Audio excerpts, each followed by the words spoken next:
Hey there, thanks for stopping by my studio today.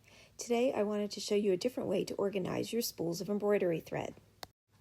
I was storing my embroidery threads in an IKEA drawer cabinet. It was just pegboard with some golf tees and it worked out really well for a time. In fact, I actually still store my sewing threads this way. But as I began to buy more embroidery threads on taller spools, they were just too tall for the drawers and I wound up having to lay them down in a different drawer. And there were just way too many of them to store this way. I had thread spools all over the studio, so I had to find another solution.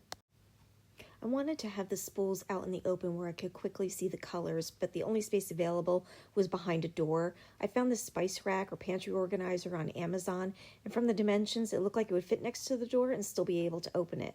You could pause here if you want to see dimensions. So here it is unboxed, and there were, I think, 9 metal trays, and there were 2 sets of rails that you could attach the trays to.